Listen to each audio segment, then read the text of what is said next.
Selamat berjumpa kembali dalam mainan audio sahabat seperjalanan. Hari ini adalah hari Jumat 30 Agustus 2024. Tema renungan saat teduh kita dengan judul Tuhan atas hidupku. Firman Tuhan terambil dalam Kolose pasal 3 ayat 24 sampai dengan ke-25. Kamu tahu bahwa dari Tuhanlah kamu akan menerima bagian yang ditentukan bagimu sebagai upah. Kristus adalah Tuhan dan kamu hambanya. Barang siapa berbuat kesalahan, ia akan menanggung kesalahannya itu, karena Tuhan tidak memandang orang. Mari kita berdoa. Bapa yang di dalam surga, biarlah kami diajarkan oleh kebenaran firman Allah bahwa Tuhan atas hidupku adalah Engkau dan bukan diriku sendiri. Dalam nama Tuhan Yesus kami berdoa, amin. Shalom sahabat seperjalanan yang dikasihi Tuhan. Siapa yang namanya Tuhan atas hidupku?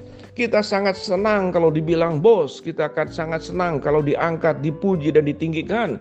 Kita akan senang kalau orang mengeluk-elukan kita. Kita akan senang kalau kita berada di panggung, di bawah sorot lampu, tepuk tangan dan meriahnya orang yang memuji kita.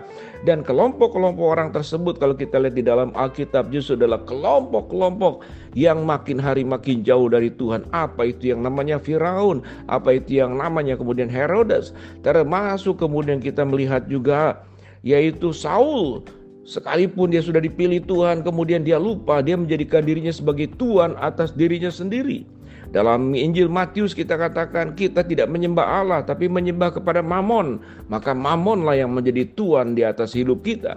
Siapa Tuhan atas hidup kita? Apa yang firman Tuhan katakan? Kamu tahu bahwa dari Tuhanlah kamu akan menerima bagian yang ditentukan bagimu sebagai upah. Kita tahu dengan jelas Tuhan atas hidup kita adalah Tuhan. Tuhan di atas segala Tuhan huruf kecil dan Tuhan huruf besar. Raja di atas segala raja, pencipta alam semesta.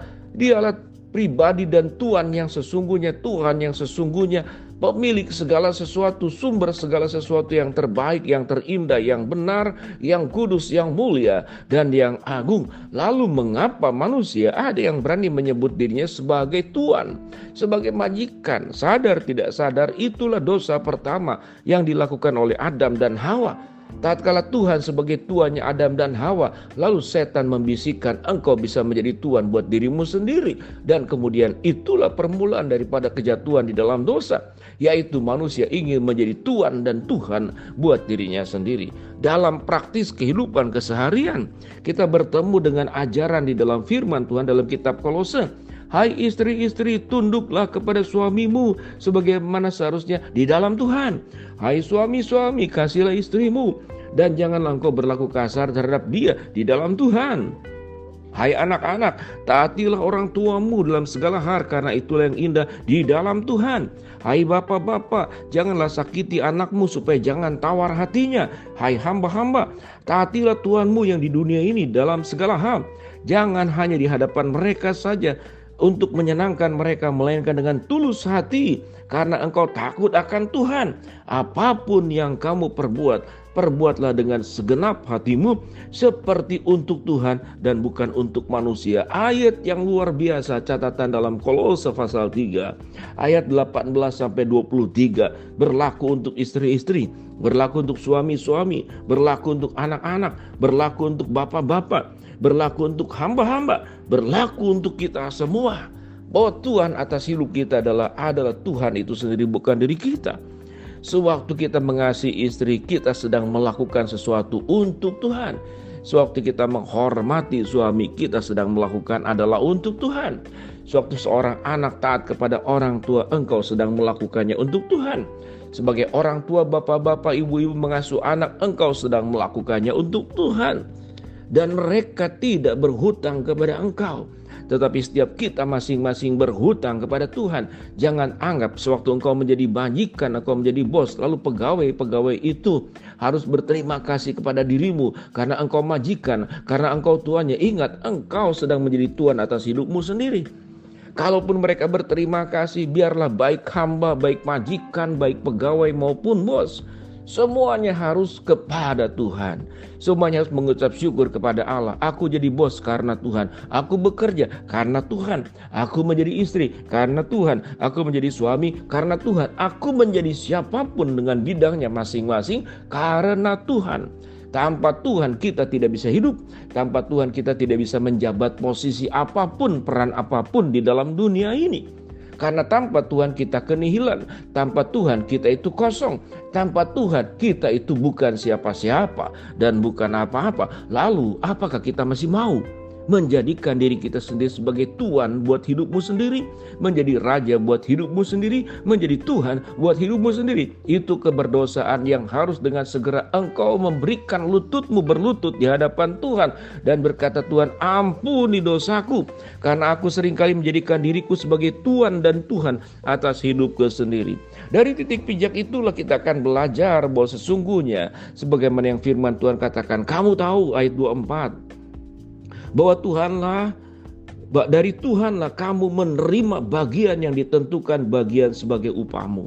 Semuanya dari Tuhanlah kita mendapatkan upah, kita mendapatkan berkat, kita mendapatkan keindahan, kita mendapatkan kesenangan, kita mendapatkan segala fasilitas, kita mendapatkan kelancaran, kemajuan, kesuksesan, raihan, pencapaian. Semuanya dari Tuhan dan bukan dari dirimu. Kalau engkau dengar renungan sahabat seperjalanan ini dan firman itu berbicara, jangan hanya sampai di telingamu saja, tapi merubah pikiranmu, merubah perasaanmu, merubah tentang nilai hidupmu. Dan bertobatlah bahwa engkau tidak boleh sedikit pun menjadi Tuhan atas hidupmu sendiri. Karena kita ini hamba, semua berkat upah yang didapat itu berasal dari Tuhan. Baca kembali pada 24, kamu tahu bahwa dari Tuhanlah kamu akan menerima bagian yang ditentukan bagimu sebagai upah.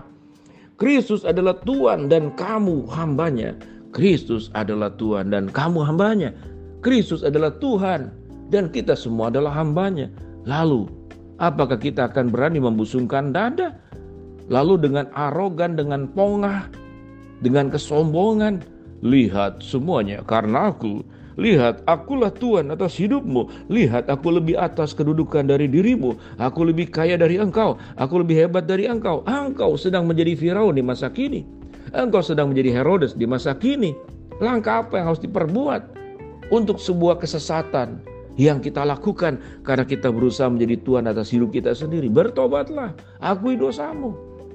Kalau kita tidak melakukan pertobatan saat sekarang, tidak mengakuinya, tidak merubah kehidupan kita, kita tidak bisa lari kemanapun, karena satu hari kelak nanti kita akan berhadapan dengan Tuhan bos yang sesungguhnya, yaitu Tuhan sendiri di pengadilan akhir zaman nanti. Jangan sampai kita duduk di pesakitan dan kita menjadi tersangka. Dan Tuhan membeberkan seluruh aspek hidup kita dari terlahir sampai kita meninggal. Adakah engkau memuliakan aku? Adakah engkau menjadikan aku sebagai Tuhan atas hidupmu? Atau engkau memuliakan dirimu sendiri? Engkau menjadikan dirimu Tuhan atas hidupmu sendiri, menjadi raja atas hidupmu sendiri? Adakah kesempatan pertobatan setelah kita bertemu dengan Tuhan di pengadilan akhir nanti? Tidak ada waktu lagi. Semuanya sudah tertutup. Kalau engkau bertobat waktu bertemu dengan Tuhan, Tuhan akan berkata, waktu pertobatanmu kadaluarsa. Waktu pertobatanmu sudah berakhir. Engkau hanya akan menerima keputusan pengadilan Tuhan di suatu saat nanti. Mari sahabat seperjalanan, bertobatlah dan biarlah kita menjadikan Tuhan atas hidup kita. Kita berdoa. Bapa dalam surga, terima kasih buat kebenaran firman Allah yang kami pelajari. Hamba-Mu berdoa buat sahabat seperjalanan yang sakit, Tuhan jamah sembuhkan. Sahabat seperjalanan yang sedang menghadapi masalah, Tuhan bukakan jalan. Sahabat seperjalanan yang sedang berdoa mengharapkan sesuatu, Tuhan kabulkan sesuai dengan waktu dan rencana Tuhan. Dalam nama Tuhan Yesus kami berdoa, amin. Shalom, Tuhan memberkati kita semua.